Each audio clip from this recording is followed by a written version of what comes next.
అదే RTV app వార్తల్ని క్షణాల్లో చదివే అవకాశం ఉంటుంది. ఒక న్యూస్ పేపర్, ఒక టెలివిజన్ ఛానల్ మీ చేతుల్లో ఎప్పుడూ ఉంటాయి.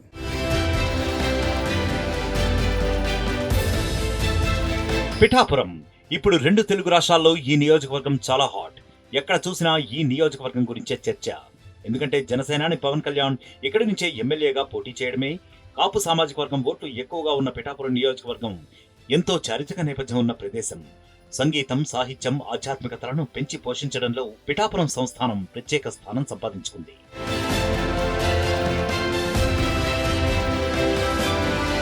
కాకినాడకు 26 కిలోమీటర్ల దూరంలో ఉంటుంది పిఠాపురం నియోజకవర్గం. ప్రజలు ప్రతి ఎన్నికల్లో విభిన్నమైన తీర్పును ఇస్తూ ఉంటారు.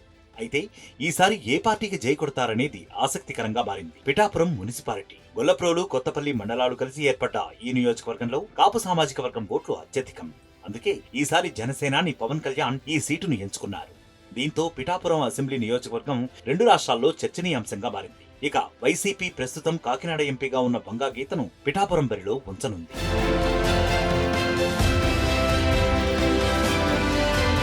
కాకినాడ జిల్లాలో పిఠాపురం, రాజోలు, అమలాపురం, కొత్తపేట నియోజకవర్గాల్లో కాపు సామాజిక వర్గం ఓట్లు పెద్ద ఎత్తున ఉన్నాయి.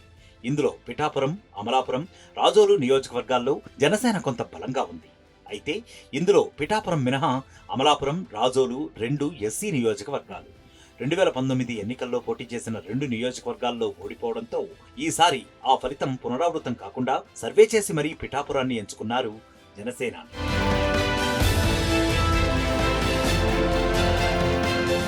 పిఠాపురం నియోజకవర్గ ప్రజలు విభిన్నమైన తీర్పులకు కేరాఫ్ అడ్రస్. 2004లో రాష్ట్రమంతటా వైఎస్ఆర్ నేతృత్వంలో కాంగ్రెస్ పార్టీ విజయ ఢంకా మ్రోగిస్తే పిఠాపురంలో మాత్రం బీజేపీ అభ్యర్థి పెండెం దొరబాబు విజయం సాధించారు. 2009లో ప్రజారాజ్యం పార్టీ తరఫున పోటీ చేసిన వంగా గీత గెలిచారు. 2014లో ప్రధాన పార్టీల అభ్యర్థులను కాదని ఇండిపెండెంట్ గా పోటీ చేసిన ఎస్వీఎస్ఎన్ వర్మను గెలిపించారు నియోజకవర్గ ప్రజలు. ఇక 2019లో వైసీపీ తరపున పోటీ చేసిన పెండెం దొరబాబు విజయం సాధించారు.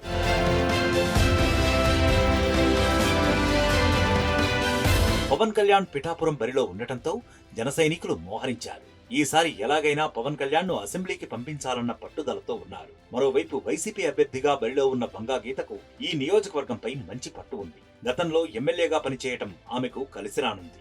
ఈ సమీకరణాలతోనే సిట్టింగ్ ఎమ్మెల్యే పెండెం దొరబాబును కాదని వంగా గీతను పిఠాపురం బరిలో ఉంచింది వైసీపీ. ఇక టీడీపీ ఎస్వీఎస్ఎన్ వర్మను కాదని పొత్తులో భాగంగా పిఠాపురం సీటును జనసేనకు కేటాయించింది. ఎస్వీఎస్ఎన్ సహాయ సహకారాలపైనే జనసేనాని భవితవ్యం ఆధారపడింది.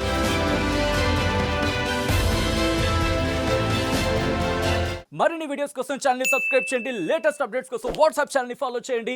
అండ్ లింక్ డిస్క్రిప్షన్ లో ఉంది.